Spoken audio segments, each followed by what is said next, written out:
ঝামেলাহীন থাকতে চাইলে ৬টি কথা গোপন রাখবেন।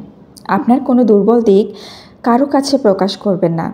আজ যাকে আপন ভেবে নিজের দুর্বল দিক জানাচ্ছেন, সম্পর্ক নষ্ট হলে সেই মানুষটি আপনার দুর্বলতাকে আপনার বিরুদ্ধে অস্ত্র হিসেবে ব্যবহার করতে পারে।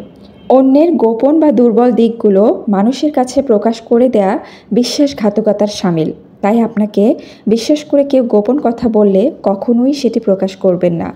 আপনার ভবিষ্যৎ পরিকল্পনা কারো কাছে প্রকাশ না করাই ভালো।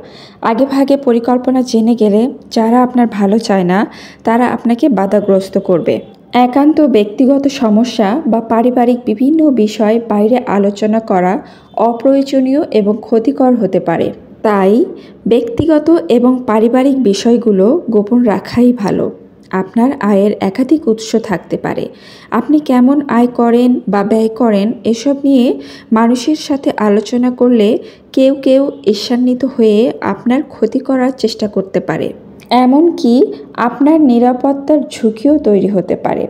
তাই আর্থিক অবস্থা গোপন রাখাই বুদ্ধিমানের কাজ। গোপনে দান করা উত্তম। এর ফলে আপনি অহংকারী না এটা প্রমাণিত হয় এবং সৃষ্টিকর্তা আপনাকে আপনার দান বা সৎ কাজের উত্তম প্রতিদান দেবেন। আপনার আশেপাশের কিছু মানুষ আপনাকে পছন্দ করে না। ব্যাপারটা এমন নয় যে আপনি তার কোনো ক্ষতি করেছেন, তবুও আপনি তার কাছে অপছন্দের মানুষ।